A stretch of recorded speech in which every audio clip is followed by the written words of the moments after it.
Seorang pria bernama Imade Arjana terpaksa berurusan dengan polisi.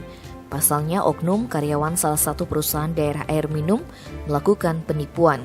Kasihumas Polres Badung Ibtu Ketut Sudana menerangkan, pengungkapan kasus ini berawal dari laporan korban Imade Mudite. Pelaku mengiming-imingi korban bahwa dia bisa membantu meloloskan jadi pegawai PDAM. Tak tanggung-tanggung, untuk memuluskan jalannya, Mudite menyerahkan 110 juta rupiah kepada Arjana di depan Bank Krisna Desa Darmesabe, Abian Semal Badung.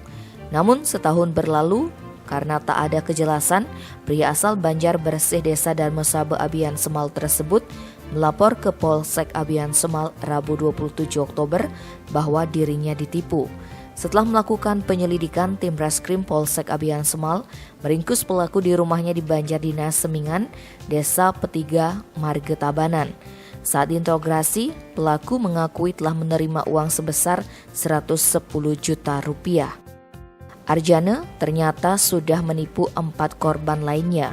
Uang hasil menipu dipergunakan untuk biaya operasi sesar sang istri dan memenuhi kebutuhan hidup sehari-hari.